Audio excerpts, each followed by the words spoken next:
This video will show you how to make a Nalgene drink bottle holder, just like the one I've got there.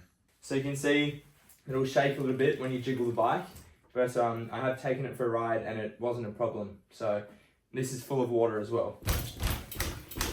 You can see it holds itself pretty well and it stays in the center. So if you look closely, it's a ski strap that's holding the bike against the holder. I ordered 3 of these off Temu for about $6. They're really sturdy and you can do them up really tight. And if I take off the bottle, you can see what the holder's made of.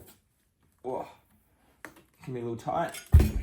So you have a look.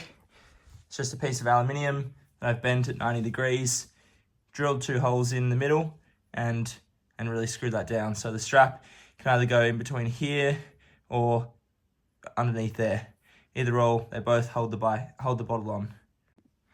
So just to give you the dimensions really quickly, the width is just under 4 centimeters. It's about 3.8. That length there is 15 centimeters, and the stick out there is 5 centimeters on the dot. So I'm making another one here to give to my mate, and this is the aluminium that I use. It's 1.6 millimeters thick, and I've just put 2 markings on it, one at 15 centimeters and one at 20 centimeters. So I'll cut at the 20 and bend at the 15. It's quite a soft material, so you can just use tin snips to cut the aluminium. Just line it up straight and just cut it like that, and there it is. So I've just inserted that into a little vise. This vise actually isn't fixed to the table, but it doesn't really matter. 15 centimeters sticking out there and 5 centimeters below. I'm just going to heat it up with a heat gun a little bit first.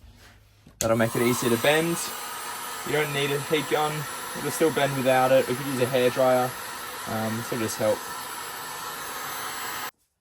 So I've loosened the vise now. I'm going to go ahead and pull that one out. You can see it's just an L like the one I have on my bike.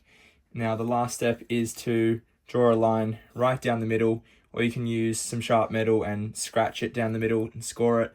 And then you basically just want to line this up next to the bike, see where the 2 holes in your bike are that you'll screw into, and you'll get that measurement and you'll just drill those 2 holes into the metal. And it's not a problem if they're slightly off, because you can just make the hole a bit bigger and the screw will still go into it. And if you make the hole too big, you can just put a washer in there to stop the bolt going all the way through.